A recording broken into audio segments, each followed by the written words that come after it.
Жолдошум бир немке алып келип ичиресин деп жала жабат. Ушунун айынан ата-энем да келбейт үйгө. Оозго алгы сөздөр менен сөгөт. Үйдөн тамак ичпейт. Алып келгенин милдет кылат. Көзүмүн асты карарды, бир немке жасап келген окшойсуң деп кечке өзүн аңдып отура берет. Эмне кылсам болот? Ортодо 4 бала бар. Сабырым калбады. Ла хаула ва ла куввата илля билlah.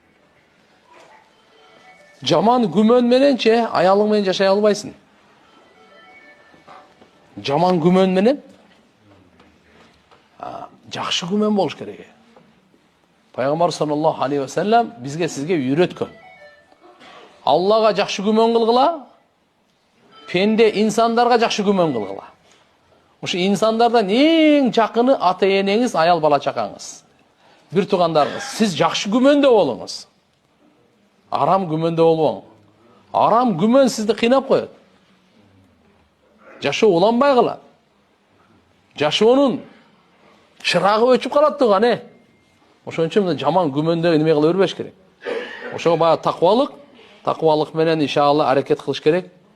Качан иншалла жубайлардын ортосунда Алладан коркуу сезим пайда болмоюнча дүйнө ахиретте маселе чечилбейт. Ошон үчүн никеде 3 аят окулат. Үчөөндө тең таква деген атайы Алла Тааланын буйругу айтылат. Ортодогу аял менен күйөөсүнүн ортодогу жашоонун жакшы болушлугу акча менен болбойт. Ишенип коюң. Сулуулугуңуз менен болбойт. Күчүңүз менен болбойт ал. Шустуруйлугуңуз менен болбойт. Чырайлуу сүйлөп койгонуңуз менен, алдап койгонуңуз менен болбойт. Таквалык менен болот. Ошон үчүн никеде ушул аят кайра-кайра айтылат. Туугандар, үйгө таквалыкты алып келгиле. Калган бардыгы болот деп. Алла Таала барга товфик берсин. Ошо бардык үй бүлөлөрдү Аллахым сактасын.